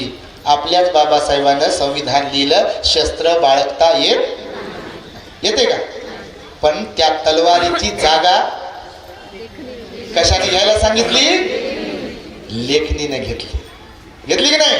आणि बाबासाहेब म्हणाले मोक्याच्या जागा जिंका, मोक्याच्या जाग्यावर जा, याचा वापर करा आणि बुद्धीचा वापर करून काम करा आणि तुम्ही या देशाची शासन करती जमात बना, हे बाबासाहेबांनी आपल्याला सांगितलेलं आहे. आणि आज आपण पाहतोय तसं होताना दिसत नाहीये. प्रत्येक जण वेगवेगळा अर्थ काढतोय आणि त्यामुळे त्रुट्या काढणारे पण काही कमी नाहीये. गाढवाच्या प्रवृत्तीचे लोक काही कमी नाहीये, कारण त्रुट्या पण काढतील. हा कार्यक्रम तर झाला, होतोय कार्यक्रम एवढा मोठा भव्य दिव्य, आम्ही पण काम करतोय, पण नाव ठेवणारे पण कमी असतात म्हणता का तुम्ही? हा, उपोषण पालन करणारे असतील कोणी तर त्यांना लोक नाव ठेवतात. उपोषणाच्या दिवशी टिकली बिकली काढली. आम्ही ऑनलाईन उपोषण देत असतो वर्षावासामध्ये. तुमच्यापैकी कोणी जॉईन झाला असेल तर उपोषणात भगवंतानं 8 शील सांगितले, 8 नियम सांगितले. मग त्या दिवशी साधं सिंपल राहायचं आहे बा. भगवंताचं वचन आहे ते, पुण्य कमवायचं आहे ते, आपल्याला सहनशील बनायचंय, संयमशील बनायचं आहे, तर उपोषण पालन केलं पाहिजे बिलकुल. तर मग जर उपोषण कोण पालन करत असेल तर त्यांनाही लोक नावं ठेवतात. बघा, सकाळी वर्धेमध्ये आम्ही जेव्हा होतो तर वर्धेमध्ये आमचे धनराज तायडे साहेब आहे, त्यांचं एक टीम 55 लोकांची त्यांनी उपोषणधारी उपासकांची टीम बनवली. कोणाची? उपासकांची. आणि ते म्हणे भंतेजी आम्ही आंबोड्याला भंतेजीकडे जातो भोजनदान देण्यासाठी, तर 55 लोक उपासकच जातो, उपासकच भाकरी बनवतो, उपासकच भांडे घालतो, उपासकच पुरणपोळी बनवतो, भाकरी थापून चपात्या थापून सगळं आम्हीच करतो. आणि विशेष म्हणजे कोणाला काही आम्ही ऑर्डर देत नाही की तुम्ही हे करा तुम्ही ते करा. स्वइच्छेनं स्वयंस्फूर्तीनं श्रद्धेनं आम्ही सुद्धा पुरुष म्हणून भिक्खू संघाला भोजनदान देतो. महिला तर देतात, पण आम्ही पुरुष म्हणून सुद्धा श्रद्धावान बनलो पाहिजे, यासाठी 55 लोकांचा त्यांनी एक संघ निर्माण केला, म्हणजे लोकांनी तयार केले. आणि ते लोक बघा असे श्रद्धावान तयार होऊन भिक्षू संघाला भोजनदान देतात आणि उपोषणाचं पालन करतात. बघा, त्यांचंही तुम्ही कौतुक केलं पाहिजे टाळ्या वाजून.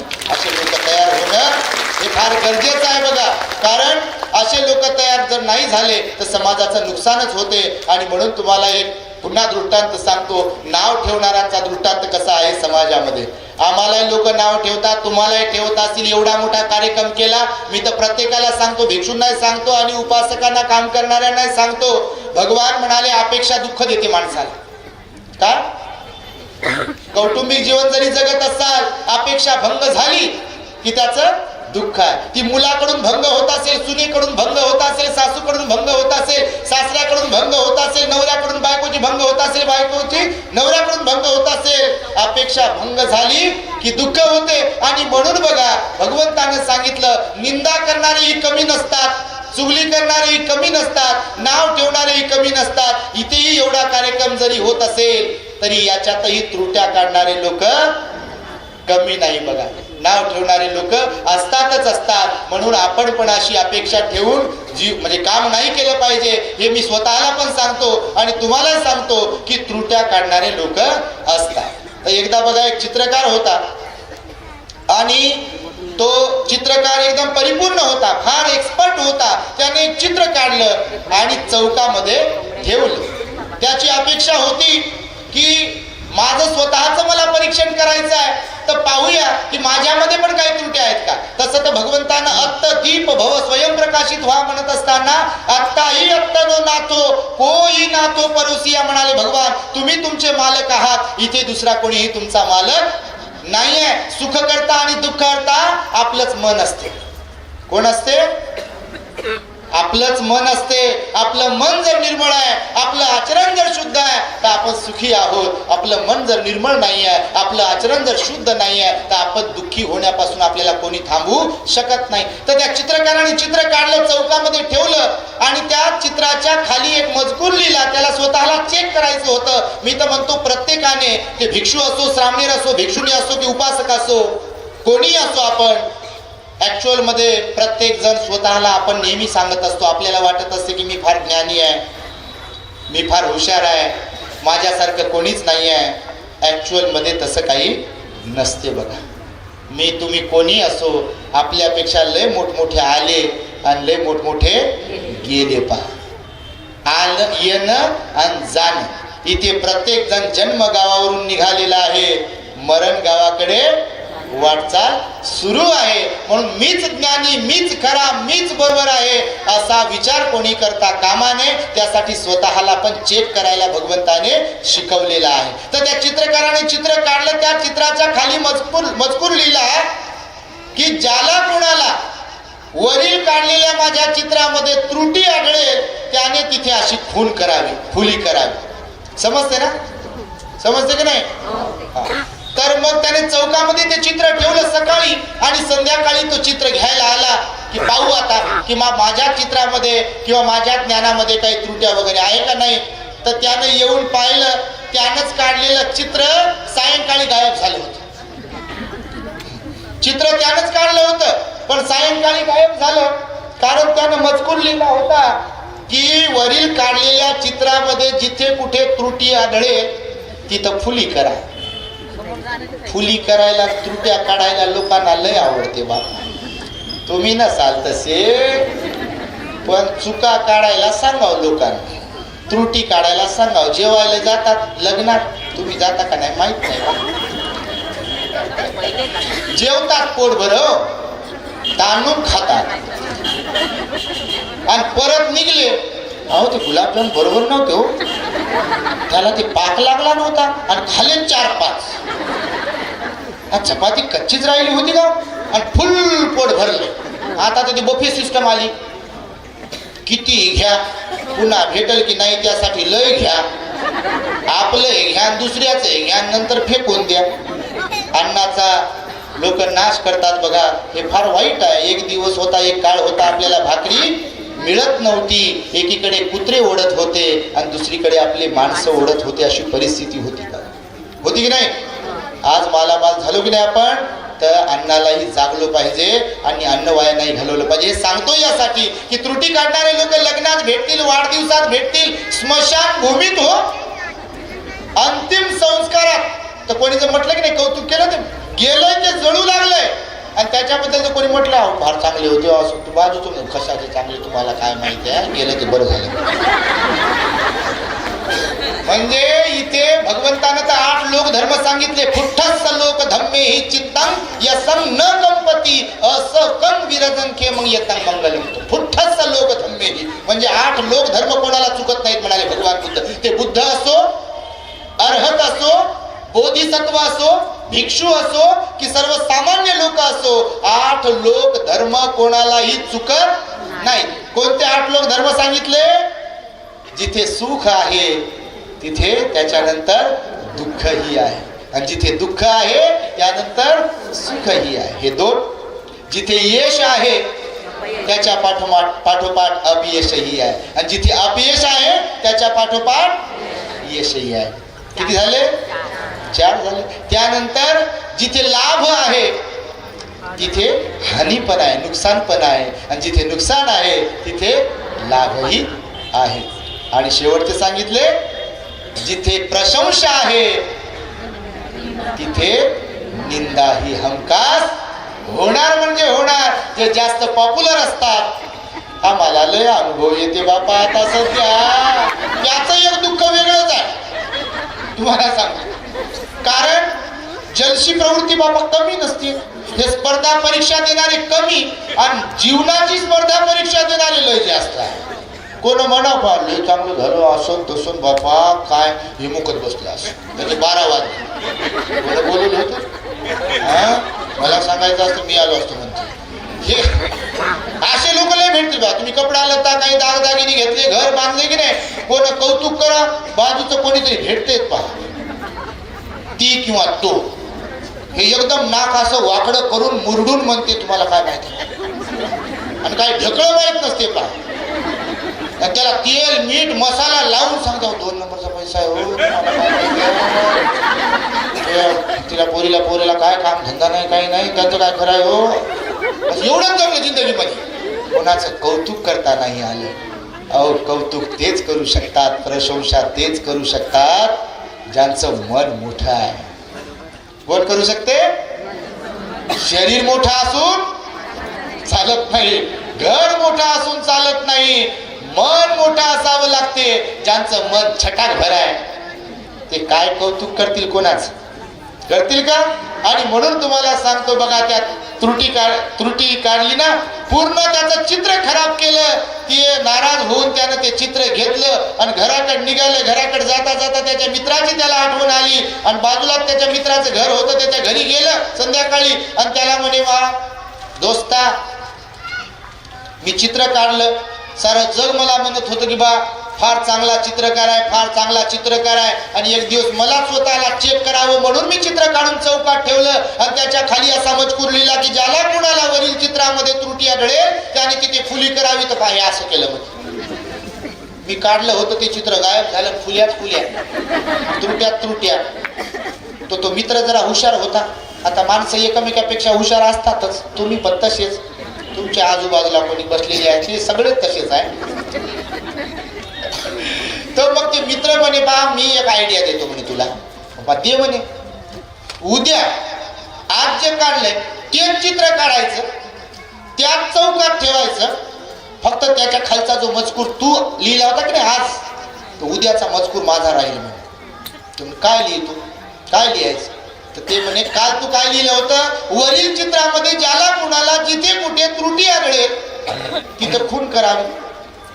उद्याच्या मजकुरात असं लिहिलं म्हणे की वरील मी काढलेल्या चित्रामध्ये ज्याला कुणाला पाहणाऱ्याला जिथे कुठे त्रुटी आढळेल चूक दिसेल त्यांनी ती दुरुस्त करावी. आणि खरंच दुसऱ्या दिवशी तेच चित्र तोच चित्रकार तोच चव ठेवलं बा. लोक यायचे पाहायचे खाली वाचायचे दुरुस्त कर. पण त्या शाळेतच गेलो नाही चित्र काढायला शिकायला आणि मी कोणता दुरुस्त करू याच्यात. संध्याकाळपर्यंत आले न वाचत होते काल बरं होतं आणि आज वेगळं. तर मग संध्याकाळपर्यंतच्या चित्राला हात कोण लावते? दुरुस्त करता येत नाही.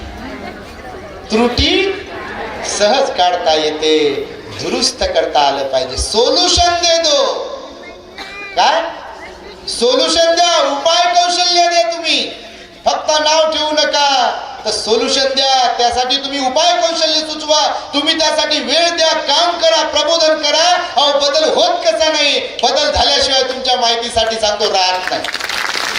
होत कसा नाही बदल. काम करणारे जर धम्मरथाचे 4 चाक चांगले असतील भिक्षू भिक्षुनी उपासक उपासिका तर काम होणार कसं नाही. उगीच तुमचं कौतुक करतोय का?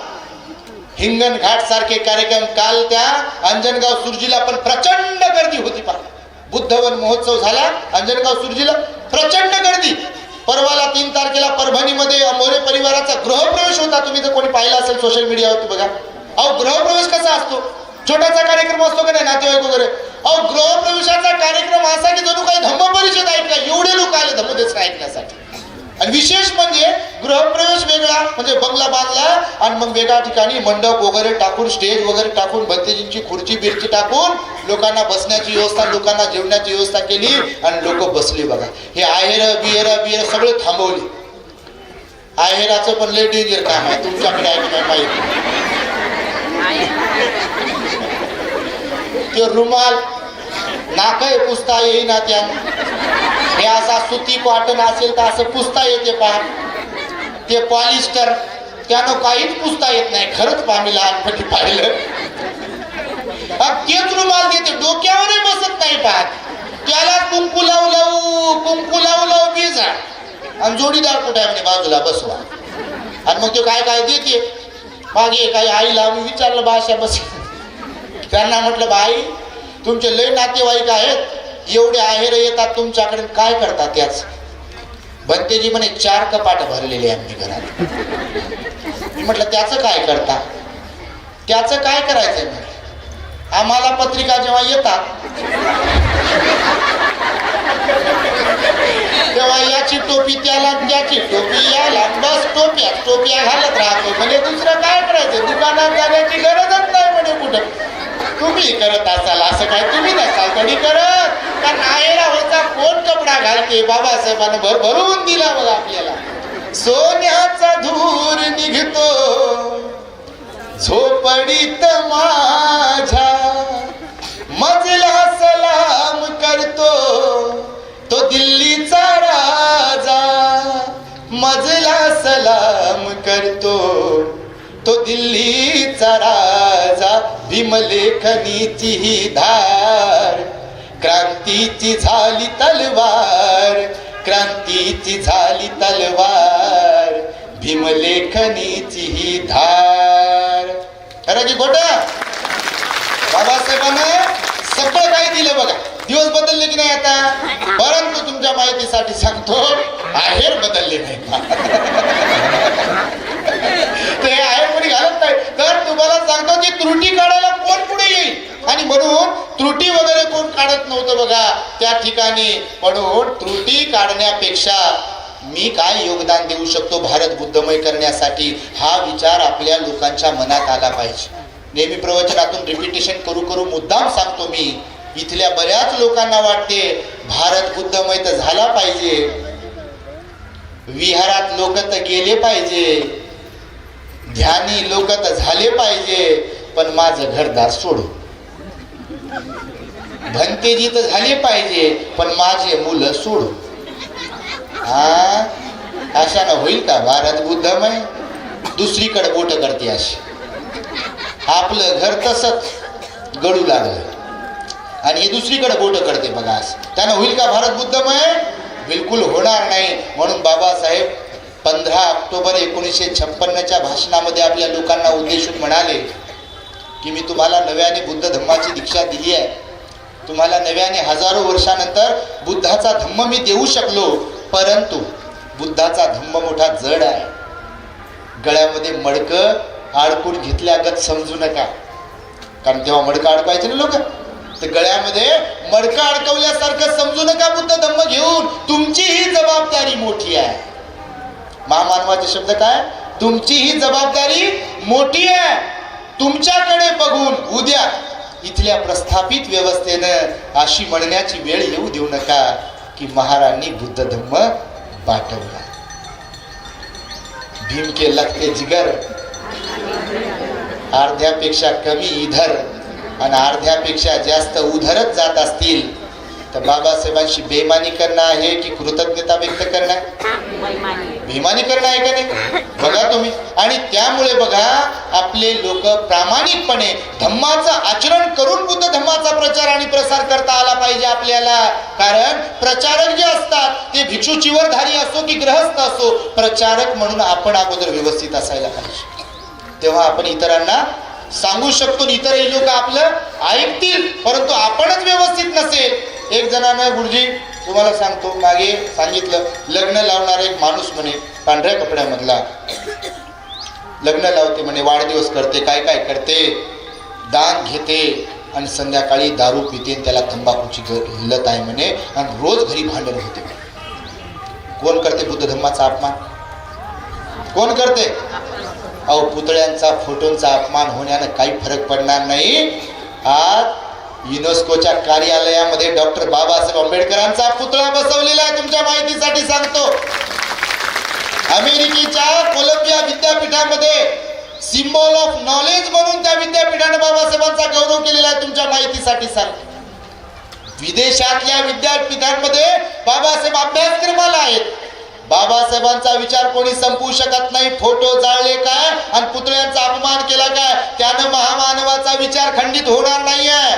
परंतु जे स्वतःला बाबासाहेबांचे अनुयायी म्हणून घेतात ते जर बाबासाहेबांच्या विचारांशी प्रतारणा करतील, बेमानी करतील, तर मात्र त्या महापुरुषाचा विचार नष्ट झाल्याशिवाय राहत नाही.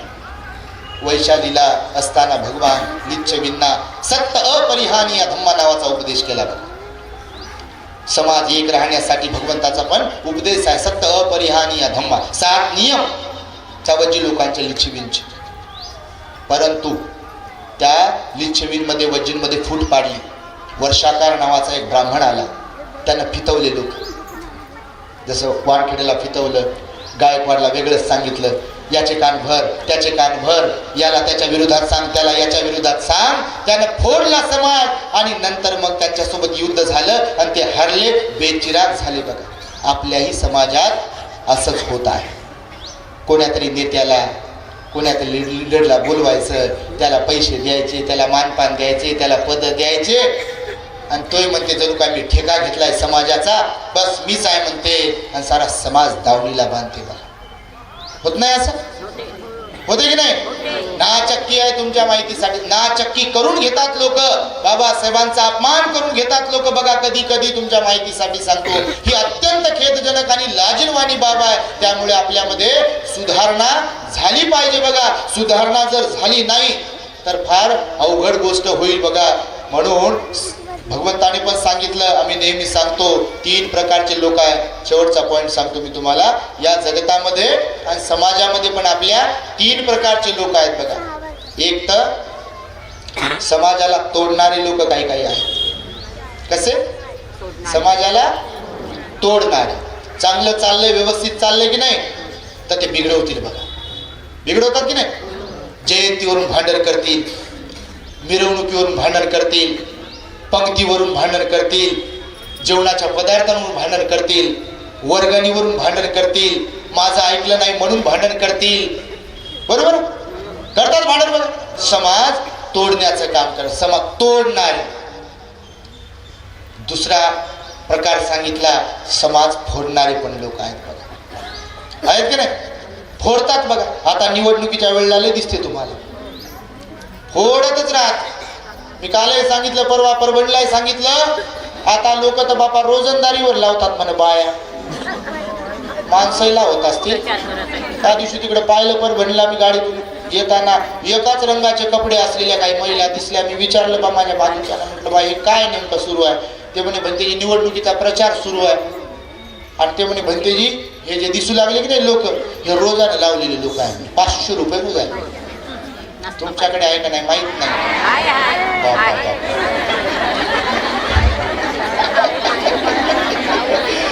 हे गणित लय अवघड आहे बघा, तुम्हाला सांगतो. म्हणून समाज तोडणारे एक, दुसरे फोडणारे. फोडतात ते बिलकुल, गट तट काय काय काय काय. आता पहा ना, आता परिस्थिती समाजात आपल्या, दुसऱ्याचं सोडा, कोणाला मत द्यावं सर्वसामान्यांसमोर हा प्रश्न आहे. त्या गोष्टी आहे का नाही? कोणाला मत द्यावं? कारण दात ही आपलेच, ओठही या. ते दात म्हणते मला द्या, माझं घोडं बरोबर चाललंय, आणि ओठ म्हणते मला द्या, माझं घोडं बरोबर चाललंय. मताचा किती अधिकार आहे? एकच बाबासाहेबांना अधिकार दिला, कोणाला देवा? आणि मग हे पुन्हा त्यातल्या त्यात हे मतदार म्हणून बिघडलेले असेल, ध्यानावर नसेल, तर हे म्हणते पाहू म्हणते कोण जास्त देते त्याला देऊ म्हणते. आणि देते बापा धडधड विकते, मत विकत नाही म्हणता का? बघा तुम्ही.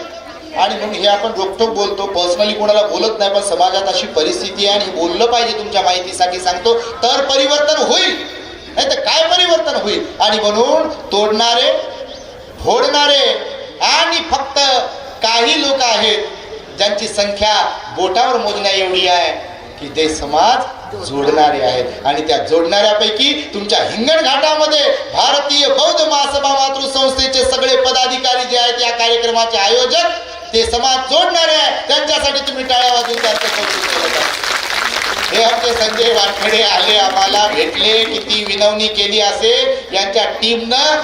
तिथं आमचे काय ते अध्यक्ष वाघमारे साहेब हार्ट अटॅक आला होते म्हणजे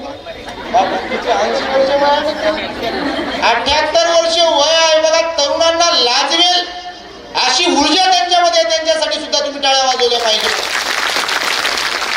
त्यांचं ऑपरेशन झालं हृदयाचं, तुमचं तर झालं नसेल बापा, होऊ हृदयाचं ऑपरेशन झालं त्यांचं. 78 वर्ष वय आहे, पण बाबासाहेब आंबेडकरांच्या प्रति श्रद्धा, बुद्ध धम्म संघाच्या प्रति श्रद्धा आहे. आणि मी समाजामध्ये परिवर्तन घडून आणण्यासाठी जर मला काही जरी झालं तर हरकत नाही, पण मला काम करायचंय. हे तारुण्यातलं म्हणजे म्हातारपणातलं तारुण्य आहे.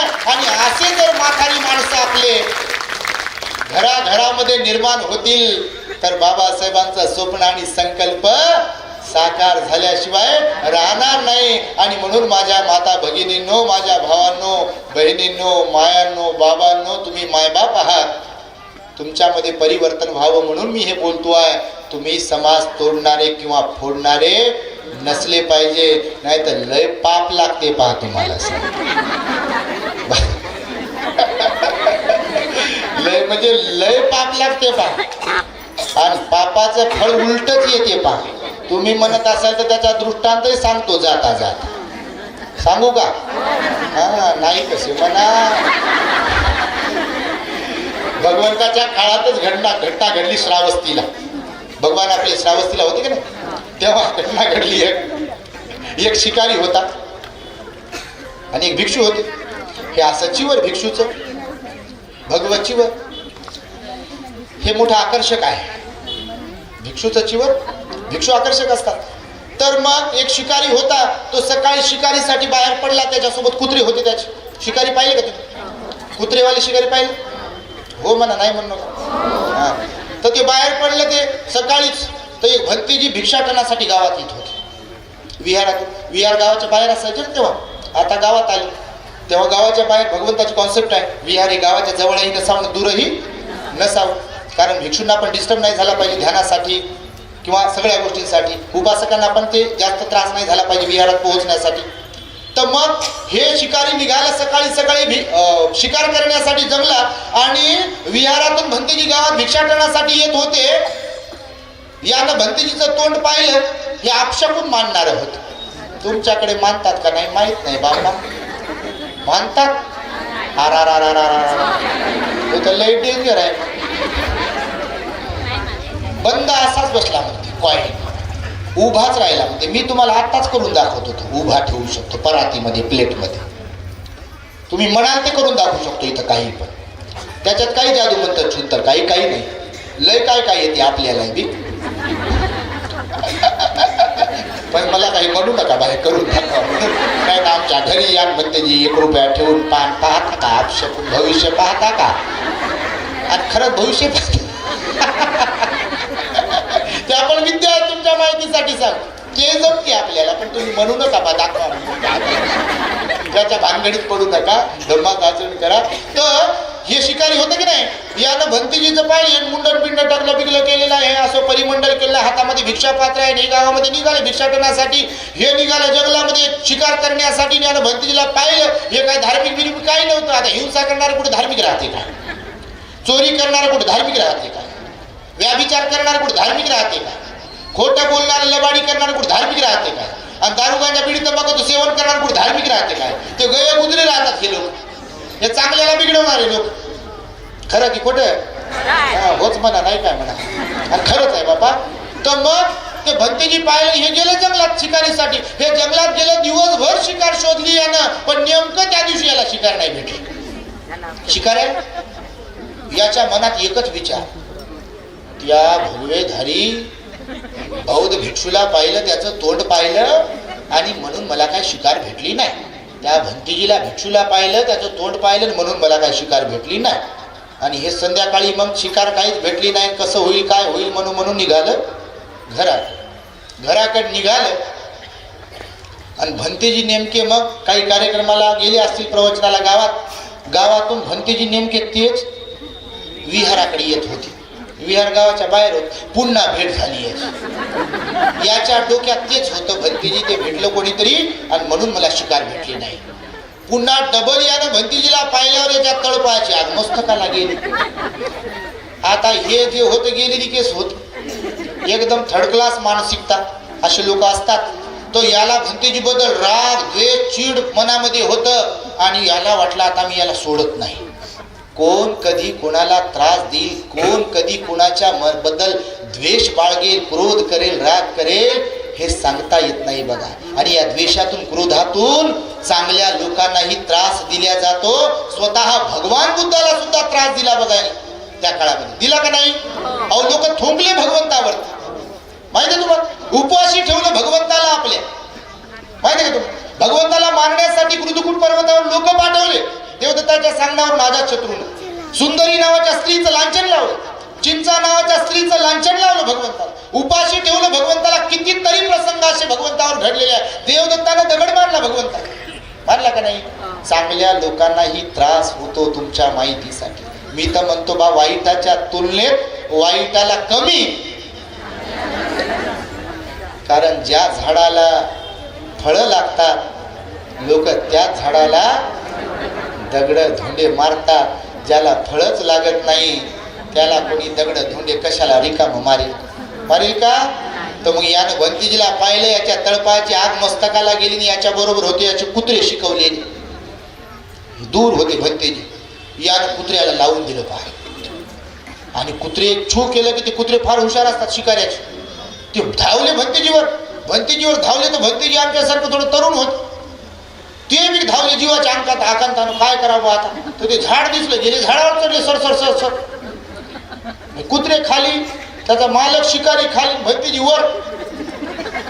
हे खालून शिव्या देत होतं भंतीजीला आणि कुत्रे भुंकत होते. हे म्हणे सोडत नाही म्हणे तुम्हाला, तुला पाहूनच घेतो ना, असं करतो तसंच करतो. तुम्ही म्हणत असाल भांडणात कोण आहे? 7 जन्मापर्यंत बोलत नाही म्हणे काही अरे बाबा आताच गॅरंटी नाही, तुमची 7 जन्माची कशाची गॅरंटी घेऊन बसता?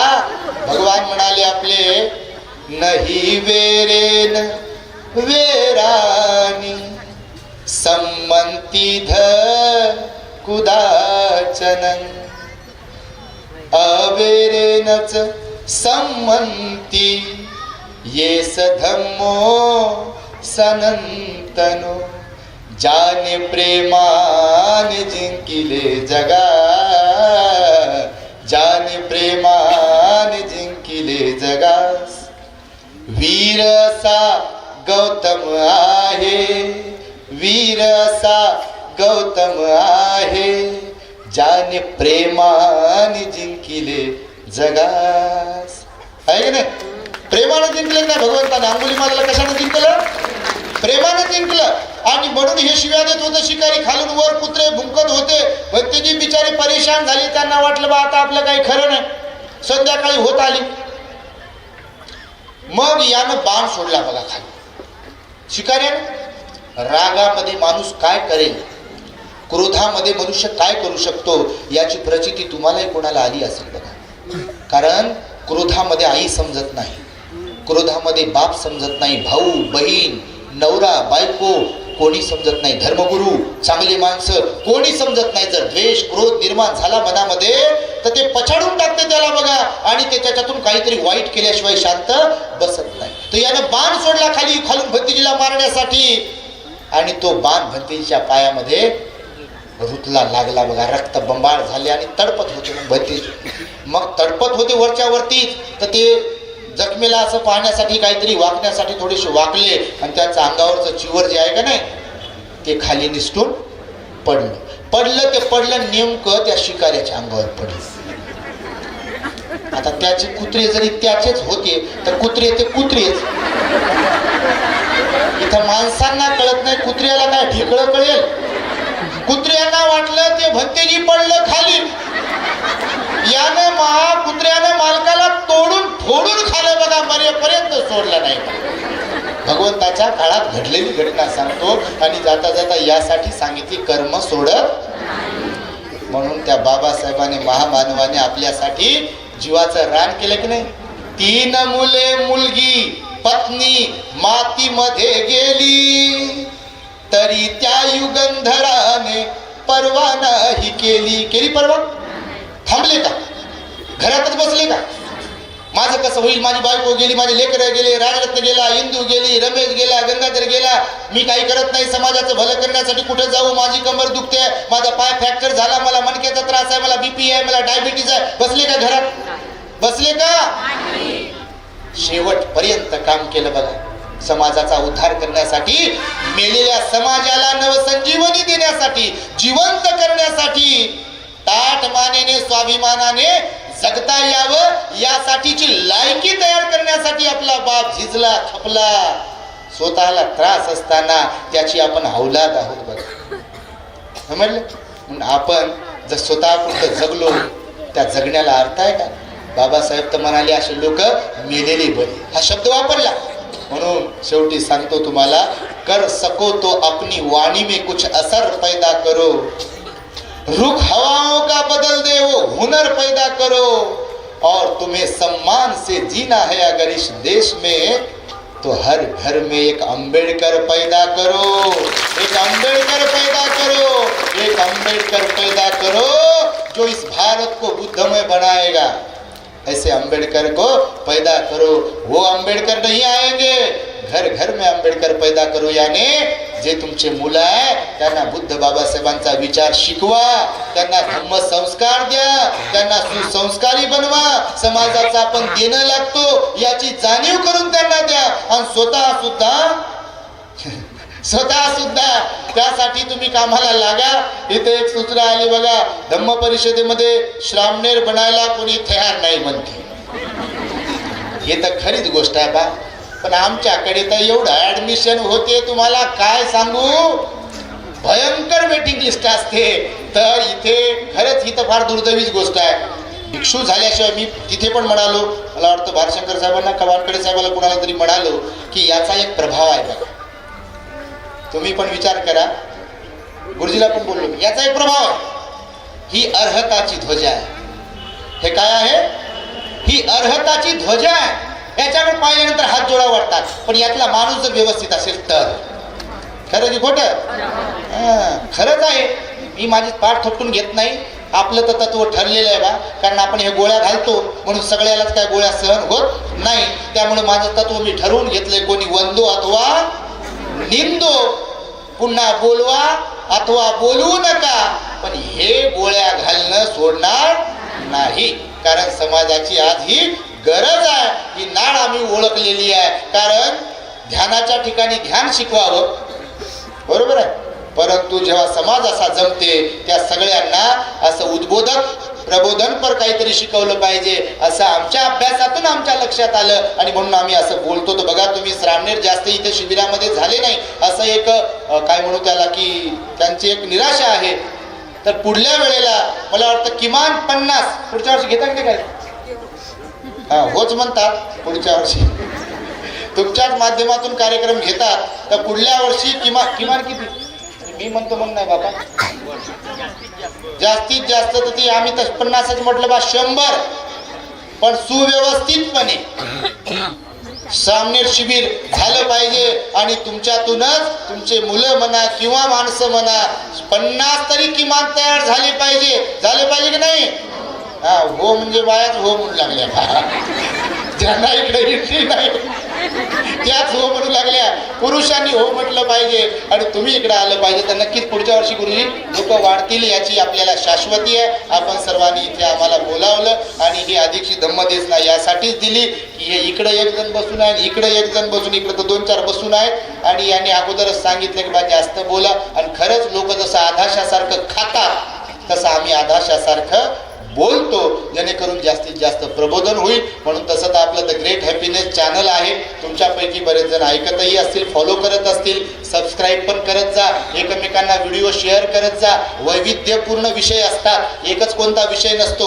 आपण महामंगल सुद्धा विस्ताराने शिकवलेला आहे, सिगालोवाद सुद्धाही शिकवलेला आहे, पराभव सुद्धा पण शिकवलेला आहे, वत्सल सुद्धा पण शिकवलेला आहे. डॉक्टर बाबासाहेब आंबेडकरांशी संबंधित अनेक विषय आपल्या चॅनलवरती आहेत. म्हणून तुम्ही आपल्या द ग्रेट हॅपीनेस चॅनलला भेट द्या, त्याला सबस्क्राईब करा. आणि प्रवचन, नवरा बायकोच्या बद्दलचे लय प्रवचन आहे, सासू सुनाच्या बाबतीतले लय प्रवचन आहे. असं काही विचार करू नका बा त्या बाबतीत आहेत का नाही, लय आहे तसे तर बाबा ते शेअर करत जा अशी एक सूचना. आणि शेवटचं निमंत्रण वजा माहिती देतो आहे. हा 2026 जे वर्ष आहे, येणाऱ्या 26 जानेवारी 2026ला औरंगाबादेत आपण सिडकोकडून बुद्ध विहारासाठी जमीन विकत घेतली आहे. ज्या ठिकाणी द ग्रेट हॅपीनेस नावाचा 4 माळ्याचा टॉवर आपण समाजाच्या स्वेच्छादानातून उभा करतो आहे. आणि त्यासाठीच तुम्हाला 26 जानेवारी 2026चं निमंत्रण पण देतो आहे. आणि ज्या इच्छुक श्रद्धावंतांना या डॉक्टर बाबासाहेब आंबेडकरांना अभिप्रेत असलेल्या आदर्श बौद्ध समाज या उपक्रमामध्ये सहकार्य करायचं आहे, दान पुण्य करायचं आहे, ते सहकार्य दान पुण्य करू शकतात. मटेरियलच्या स्वरूपातही करू शकतात किंवा आर्थिक स्वरूपात करू शकतात, पण ते ऐच्छिक आहे. ही एक सूचना वजा निमंत्रण देऊन माझ्या शब्दांना इथे मी पूर्णविराम देतो आहे. भवतु सब्ब मंगलम रखन्तु सब देवता सब बुद्धानुभावेन सदा सुखी भवन्तु ते. भवतु सब मंगलम रखन्तु सब देवता सब धम्मानुभावेन सदा सुखी भवन्तु ते. भवतु सब मंगलम रखन्तु सब देवता सब संघानुभावेन सदा सुखी भवन्तु ते.